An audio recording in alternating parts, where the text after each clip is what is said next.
Olá pessoal, tudo bem com vocês? Estou de volta, o RC Cardoso, estou aqui para mais um vídeo. Quero trazer novidade fresquinha para vocês. Eu estive aqui falando sobre o temperamento sanguíneo, mas hoje eu quero falar o oposto. Quero falar sobre o temperamento colérico. Eu falei sobre Pedro, o sanguíneo, quero falar hoje sobre Paulo, o colérico. Há uma diferença entre o colérico e o sanguíneo.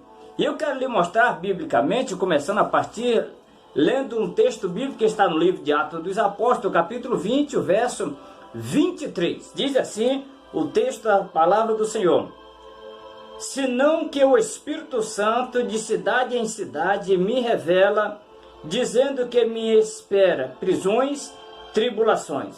Então, esse texto mostra aqui sobre a jornada de Paulo. Antes ele não era Paulo, ele era Saulo de Tarso, conhecido. E eu quero falar hoje sobre essa diferença. Enquanto o colérico tem dificuldade para perdoar, ele guarda muitas mágoas dentro de si. O sanguíneo é completamente diferente, ele não guarda mágoa, ele não guarda raiva, ira, rancor. Tudo é em questão de 24 horas, volta tudo na sua normalidade. Enquanto o colérico tem dificuldade para perdoar, o sanguíneo é o contrário. Ele deixa às vezes alguém zangado, às vezes até mesmo a pessoa se zanga e diz coisa com ele, e aí você fala com o sanguíneo, imagina, nunca mais o sanguíneo vai pisar aqui. E quando dá no outro dia, ele aparece na maior cara de pau lá, né, pedindo perdão, lhe abraçando e pedindo desculpa. Então é completamente diferente do colérico, sendo que o colérico, por sua vez, se você esperar o colérico vir para você pedir perdão, você vai morrer, nunca vai ver um colérico voltar para pedir perdão pelo que ele falou ou deixou de falar. Então o colérico não é de pedir perdão. O colérico, ele é frio, ele é calculista. Enquanto na história de Atos dos Apóstolos, capítulo 20, muitas vezes as viagens de Paulo, algumas foram diretamente envolvidas pelo Espírito Santo, ele conduzindo, mas outras vezes era Paulo mesmo que ia às suas viagens, independente do Espírito Santo dizer para ele ir. Ele não tinha paciência de esperar, acalmar as coisas, estar controlado de forma alguma. O ambiente às vezes estava pegando fogo, mas mesmo assim Paulo, ele fazia suas viagens. Então o colérico também, ele não tem muita paciência de estar esperando. Era no caso de Paulo, por algumas vezes no capítulo 13, no capítulo 15, nós vamos ver que entre João Marcos e até mesmo Paulo e outros irmãos, por algumas vezes houve desentendimento, porque o povo sentia dificuldade de, vamos dizer, de uma comunicação com Paulo, devido a ele ser muito decidido. Quando ele decidia, não adiantava, né? Então, assim, mas o colérico, pessoal, é uma pessoa, gente muito boa. Ele não é de conversar muito, ele conversa pouco, tá? É uma pessoa que ele vamos dizer aqui, ele é um desafiante, uma pessoa que gosta de desafio. Muitos desses líderes se tornaram militares, políticos, são pessoas refinadas nesta área, gostam do poder, tá? Eles aspiram ao poder, eles exercem seus cargos, suas funções com categoria, são grandes líderes, são líderes eficazes de autoridade, líderes de poderes, e que eles estão no patamar. Então nós vemos aí, enquanto o sanguíneo tem dificuldade com liderança, o colérico não, completamente diferente. Enquanto o sanguíneo tem medo de encarar certas adversidades, o colérico, ele age naturalmente com frieza. Deu certo? Deu. Não deu? Tudo bem. Então nós vemos que há uma diferença entre o sanguíneo e o colérico. O colérico, nós observamos que ele é um grande líder. Ele é prático e completamente natural. Ele age com muita naturalidade. Paulo, para ele sofrer, passar por lutas, dificuldades, aflições, para ele era natural. Ele disse: eu já passei fome, açoite, e etc, sofri naufrágio.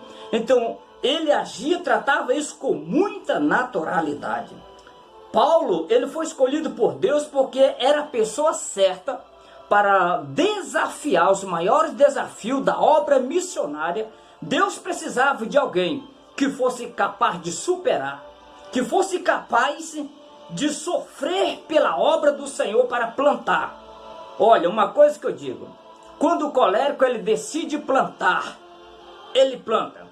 Quando ele coloca projetos, ideias na sua mente, dia e noite, ele fica alimentando, ele fica projetando, ele vê, ele respira, ele passa a viver dia e noite e dia daquilo. Para ele, só vai descansar quando ele realizar os seus sonhos. Ele é uma pessoa realista. O colérico, ele é uma pessoa completamente, vamos dizer, independente. Negócio de viver dependente dos outros não é do colérico. Colérico, você nunca vai ver ele dependente dos outros, a não ser que ele seja obrigado. Mesmo assim, ele vai pedir algo em troca para poder fazer, nem que seja fazendo pequenos favores, para poder ele usufruir daquilo, mas dizer que ele vai participar de algo que ele não pague o preço, nem que seja um pouquinho. O colérico não é de viver debaixo das asas de ninguém, vivendo a sua vida lá debaixo de sombra e água fresca, sendo que ele pode lutar em prol das suas próprias causas e da sua sobrevivência, dos seus projetos e dos seus sonhos. Ele é uma pessoa que ele se sente bem realizando os seus projetos que ele sonhou, tá bom? E nós também temos que aprender a viver com ele, como eu falei para vocês, que como você convive, assim como você convive com o sanguíneo, que é explosivo, que é exagerado, que é meio apalhaçado, o colérico ele é muito zangado, o zangador dele é raso demais, tá? É uma pessoa que ele não guarda o que ele tem para falar hoje, ele não guarda para amanhã. Ele é sangue frio. Vamos dizer isto, ele é sangue frio.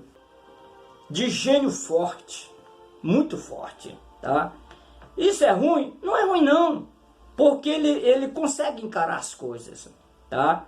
Ele também é uma pessoa que ele se inspira em muitos projetos grandiosos. Quando eu levei algo que pode dar certo, ele começa a ficar inspirado. É uma pessoa também generosa, tá? Como assim que ele é generoso? É porque ele tendo, ele também dá. Ele não tem esse negócio de estar de mão fechada para dar algo para alguém, não. Quando ele pode, ele pode. Quando ele tem e ele dá. É claro que ele não dá sem pensar. Ele pensa, se compensa, se vale a pena ou se não vale a pena. Um outro fator interessante, se tornam grandes construtores. São pessoas que na história humana construíram os edifícios, estradas, fizeram monumentos megalíticos, coisas que ficaram marcadas na história. Então eles são grandes realizadores de obras gigantescas, de projetos grandiosos. Muitos partiram, mas deixaram a sua marca na história da humanidade, tá?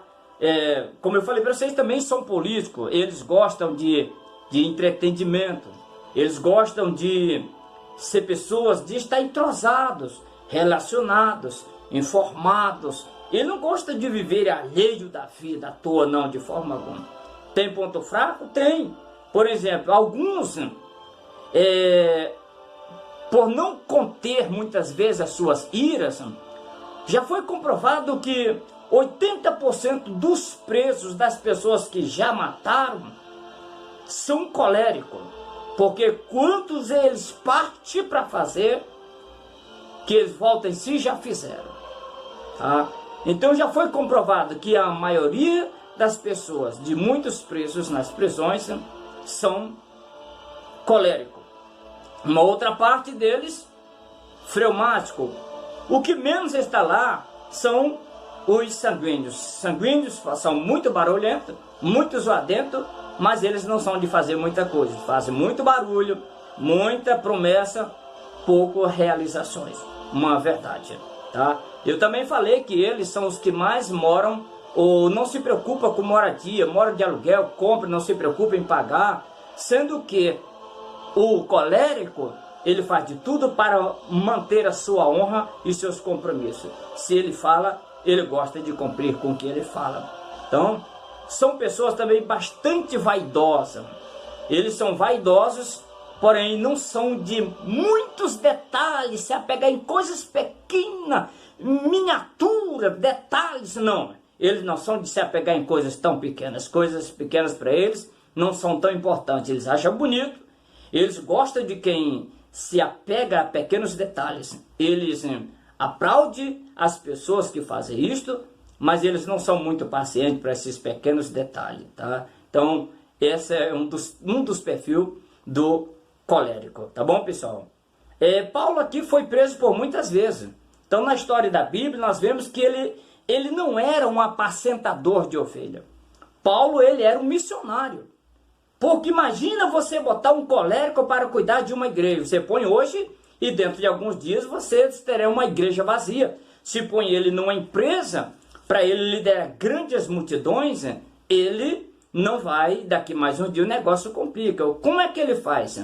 Ele lidera com poder, ele lidera com autoridade, dar a sua palavra, ele dar a sua posição e ele espera que todos acatem dentro do que foi previsto e projetado para que aconteça. Se isto não acontece, ele pede que alguém vá lá, interceda por ele, antes que ele tome uma atitude, vamos dizer, mais bruta, mais rústica, né? E assim ele vai vivendo a vida dele. Bom, gente, tem força de vontade. É uma pessoa que tem muita força de vontade de realizar, de fazer os seus feitos. Mas muitas vezes também, por ele pensar, ele acaba às vezes não fazendo. Porque ele tem medo que as coisas às vezes dê errado. Tem medo de tomar emprestado e as coisas dar errado e ele passar vergonha. Então ele prefere lutar da maneira que puder para nunca depender e nem ficar preso a ninguém. Isso é bom, porque a pessoa não se torna tão dependente dos outros. Mas muitas vezes a coisa também poderia ser melhor se ele pedisse uma mão amiga, um apoio, alguém que pode lhe ajudar, tá? Ou alguém que lhe compreenda, lhe entenda. Tá bom, gente? Esse é um pouquinho só sobre esses temperamentos. Isso é muito bom quando nós temos 2 ou 3 temperamentos, fica extraordinário. Se você é, por exemplo, um colérico 100%, vamos dizer, mais colérico de qualquer um outro temperamento, às vezes não é bom. É uma pessoa zangada demais, valente demais, muito briguenta, é uma pessoa impaciente. Então isso arruina a vida de qualquer ser humano. Quem quer viver com uma pessoa emburrada, zangado, incomunicável, ninguém quer. Mas quando tem uma flexibilidade, mais de um temperamento, 2, 3, e se for possível 4, essa pessoa se torna uma bênção, né? Por que não dizer uma bênção, né? Uma bênção de pessoa. Um outro detalhe aqui interessante. Nós vimos que por muitas vezes Paulo realizou coisas que jamais uma outra pessoa seria capaz. Eles são persistentes em seus objetivos. Paulo tinha um objetivo de alcançar o máximo possível de pessoas ao ouvir a palavra de Deus a respeito da pessoa bendita de Jesus Cristo. Por isso, ele é tão comentado como um dos maiores missionários que já viajou nos tempos passados, divulgando, anunciando, propagando o evangelho do reino dos céus. Final da sua história, combati o bom combate, acabei minha carreira, mas guardei a minha fé. Ele estava agora dentro de si, mais do que nunca, refrigerado a sua alma por ter conquistado e realizado o que mais ele desejava, ter mantido a semente das boas novas para o máximo possível de pessoas. Se você gostou desse vídeo, comente, dê um clique, dê um like aí, tá? Deixe os seus comentários, eu agradeço, até a próxima. E estamos aí para mais um vídeo que vai estar chegando, se Deus quiser. Um abraço a todos, um feliz ano novo que já está aí às portas. Hoje é 25 de dezembro de 2020. Um abraço a todos.